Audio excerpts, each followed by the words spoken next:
Thank you for joining my presentation about cloud for frontend. And I want to start off with a question.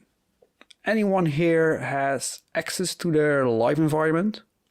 Maybe ever wondered what is deployed on a certain server?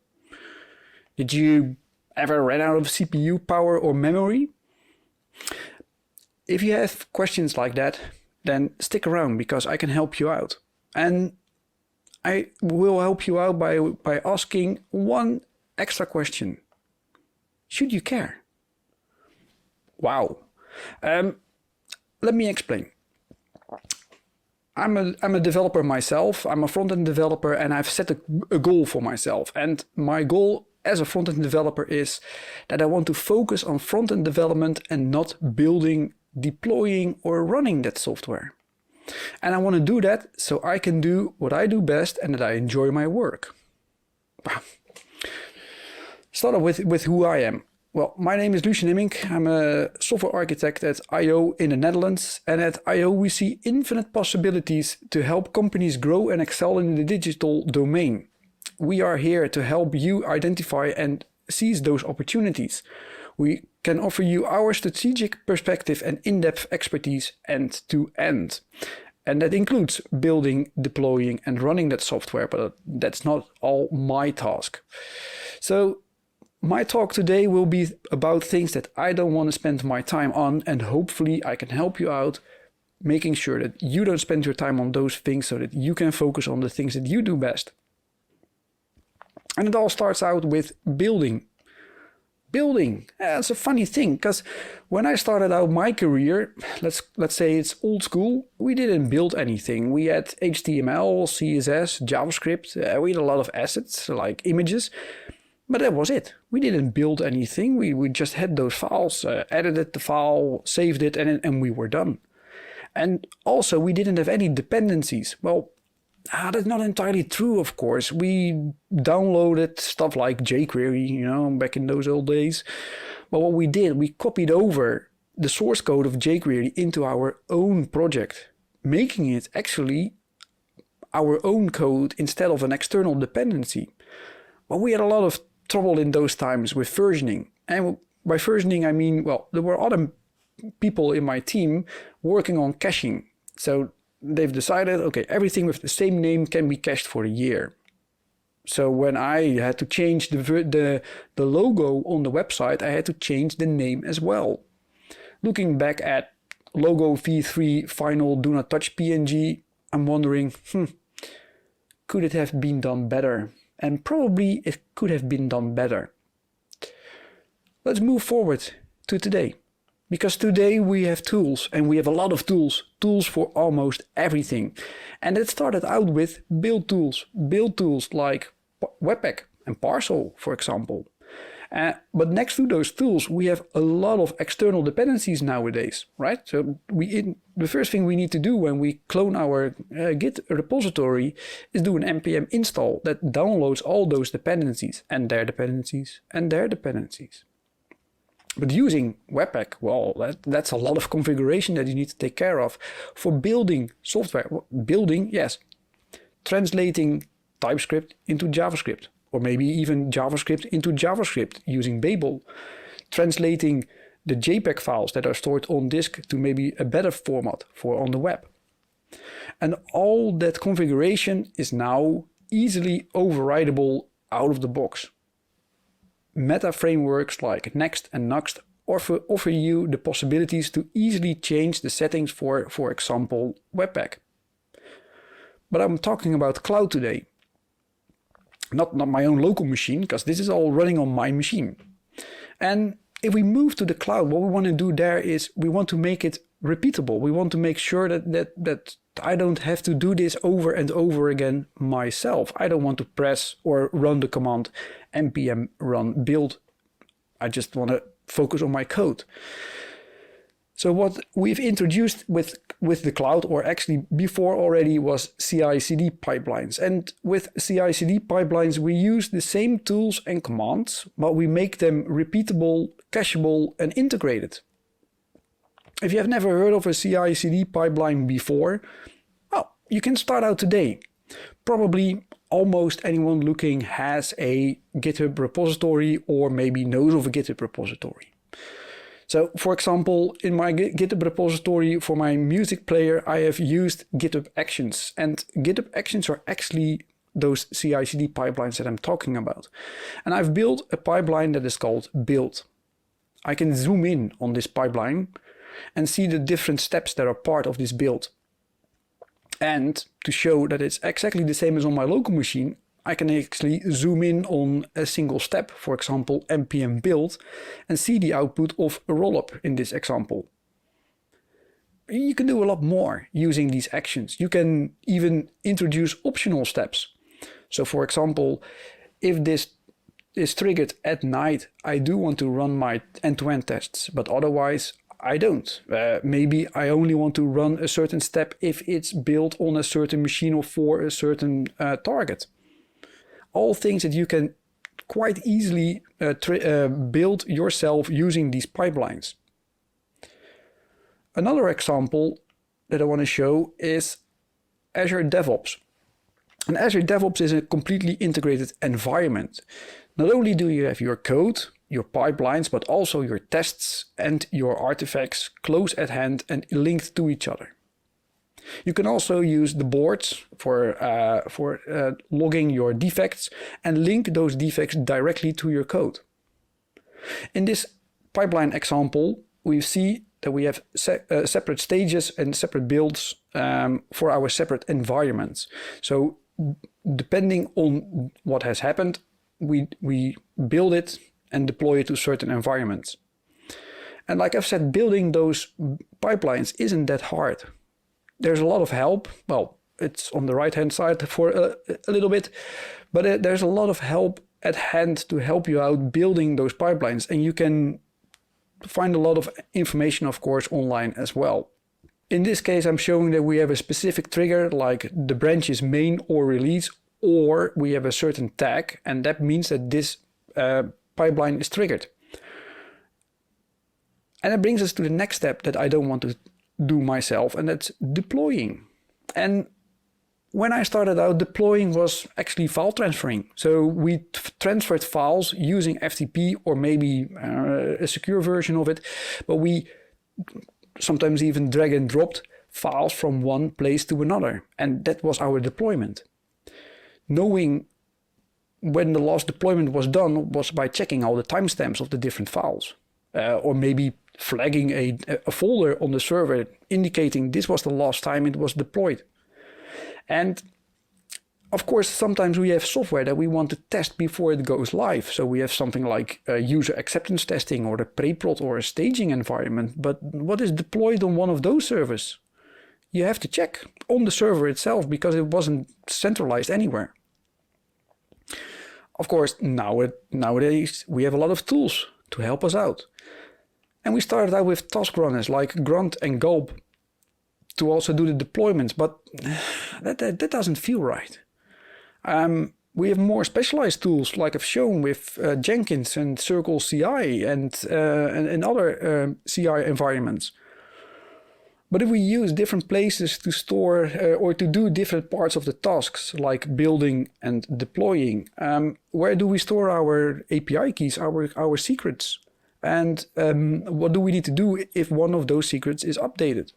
Do we need to update it in multiple places? Maybe we can forget one. That's not something that we want. We need to automate it. We need, in this case, to use that CI/CD scripting, but also to store our artifacts. So we can re-download the artifacts for a specific version whenever we want to also recreate that exact environment, what was built. And by using a centralized environment, we also have our credential stores that we can use on the different parts of the build process, the build and even the deploy processes.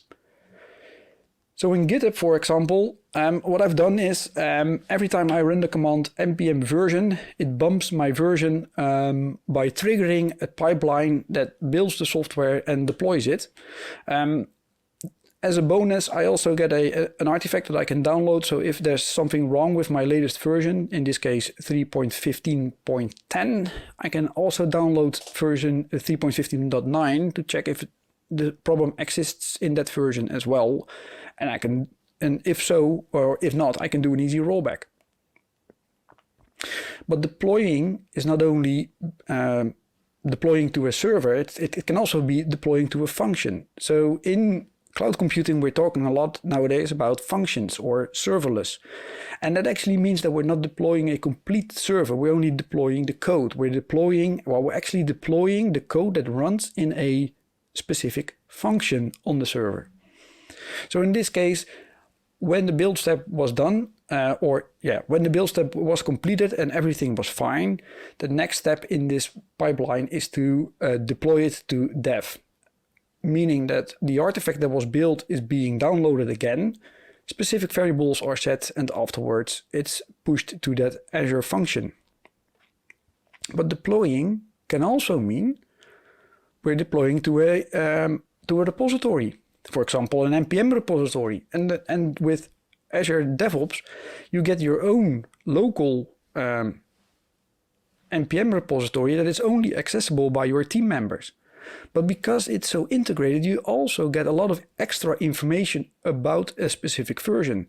So, for example, in this case, on the right-hand side, I can see exactly when it was built, what was built, which Git commit it was that was built, which branch or version it was, from which repository, who it built, and even how many people inside my company are using it nowadays. Also in Azure DevOps, I get the same as in GitHub, an easy way to download all the versions. And in this case, I also get the bonus that I can see how many people are using my software. And I think that I need to start to complain about this specific shared components because almost nobody is using it. Well, never mind. So, no more building. Well, the building is automated. No more deploying. Well, okay, it's automated. No more running. Okay, we still, of course, we need to run our software. We can have the most awesome software, but if it's not available, who can use it? Well, nobody. The picture you see here is one of the Google data centers in the Netherlands, and it's enormous. And if you go inside, you will see a lot of racks with servers that are all exactly the same. It's so cool. And it really is different from how it used to be, because what we used to need to do was think about hardware. Do we need a 2 or a 4 CPU server for this? Oh, yeah, probably a 2 because we can't afford a 4-core CPU. When the hardware came in, we need to put it somewhere. So we also need to have some space where we can put it. Was that in building at where I worked, or was that maybe hosted somewhere else? And if it was somewhere else, we need to drive the hardware to that place. And next to all these things that I needed to buy, I also needed someone who actually knew what it was all about, because I had no clue on how servers and their networks actually work.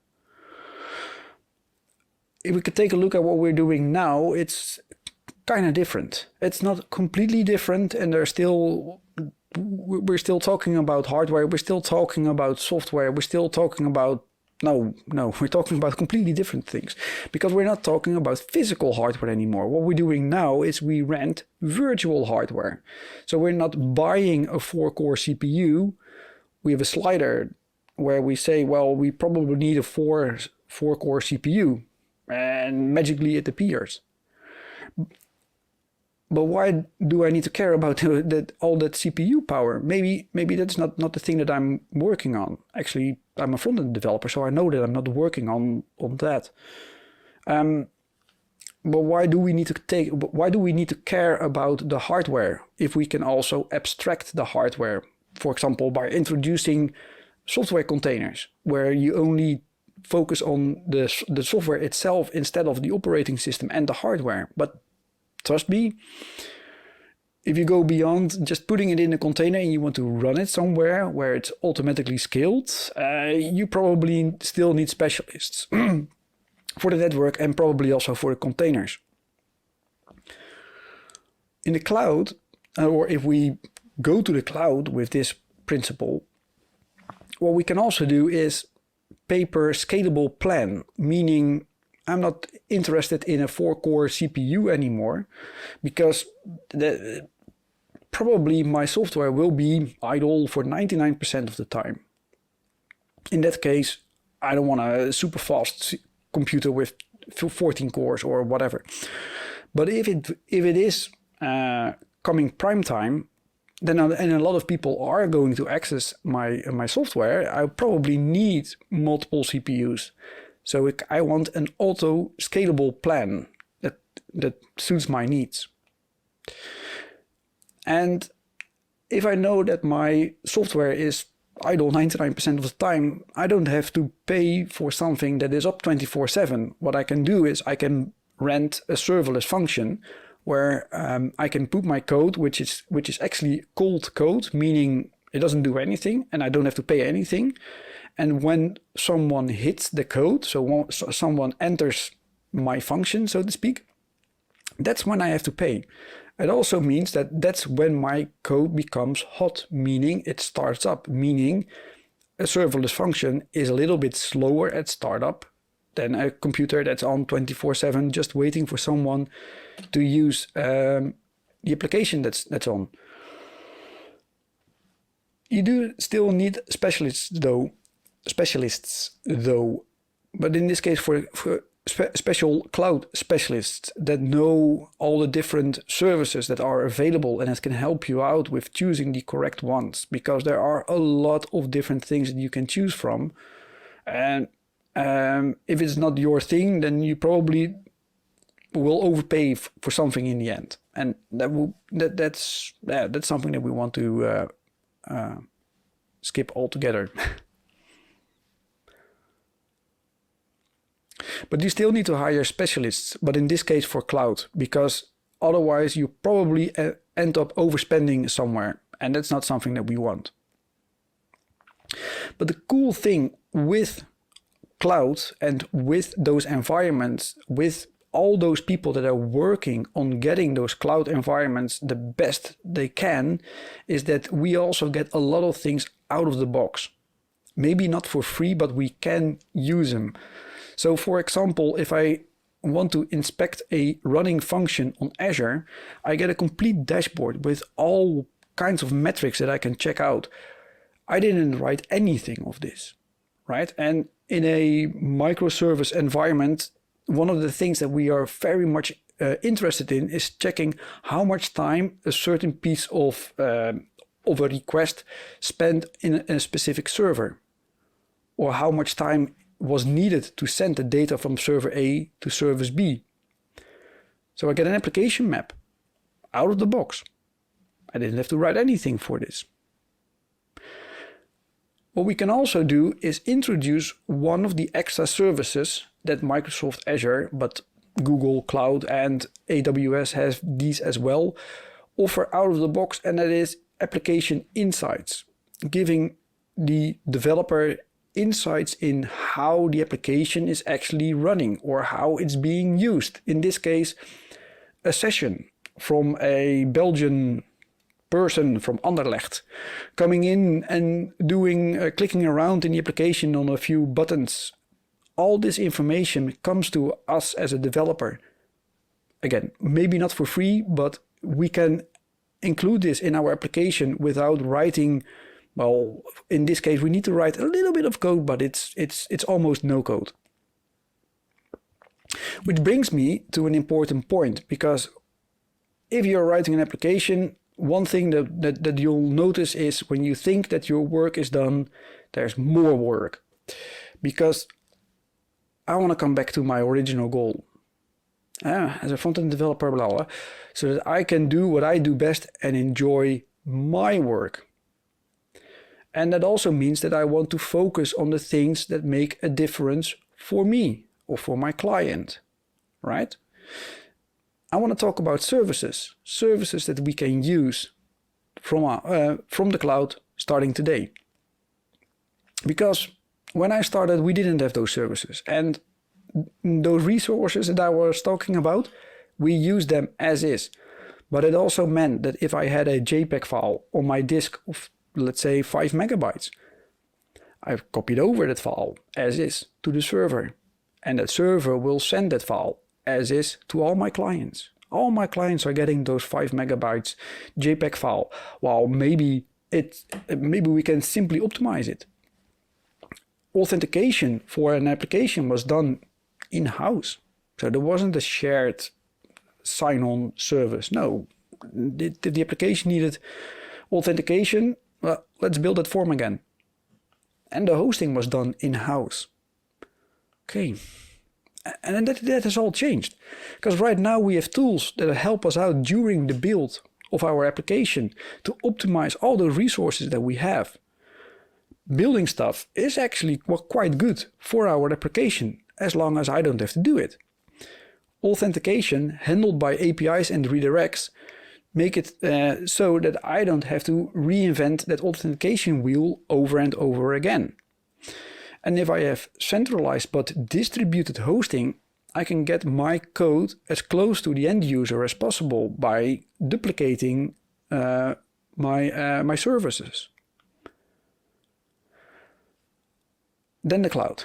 All right, because this is where the fun really begins, I think. Because if I want to optimize my resources, I can use a service like Cloudinary or ImageKit that actually looks at the user agent of a client to determine the best format and the best size of an image, drastically reducing the size and drastically optimizing the user experience by not downloading a 5 megabyte JPEG file, but perhaps a 20 kilobyte WebP image in the same quality. And if I use Auth0 or Amplify or Azure App Services, Firebase or whatever for authentication, that's again something that I don't have to take care of, and that's something that I don't have to spend my own resources on. And if I deploy my test files to Netlify or use Azure or Google Cloud or AWS to host all my software, I don't have to spend the time on hosting and deploying the software anymore. And the cool thing is, like I've said, you can start today, because this is only the start, and there's so much more that you can explore on the website. For example, on the website Free for Dev, there's a glossary of all services that you can start using today for free. Always check out, of course, if you can use it in your own environment or for your own clients.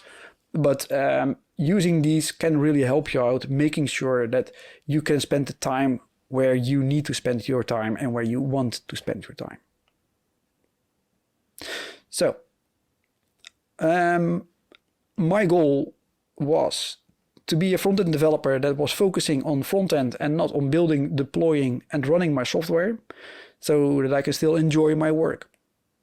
And I've shown you that instead of having HTML, CSS, and JavaScript files with no dependencies and difficult versioning, we went to pipelines with familiar tools and commands that are repeatable, cacheable, and fully integrated. Instead of using FTP or timestamp-based deployment dates with no clue on what's on what server, we went to scripting with downloadable artifacts to check the exact deployment, where we have safe and centralized credential stores. And instead of buying hardware, instead of buying a place where that hardware can sit, instead of hiring a specialist for a network, we're now paying for a scalable plan or a function, and we hire specialists to help us out with the cloud. And instead of sending over enormous resources and doing difficult things like authentication and hosting, we're now having services for specific needs that are standalone or integrated. And you can start today by taking a look at the website free4.dev. Thank you very much.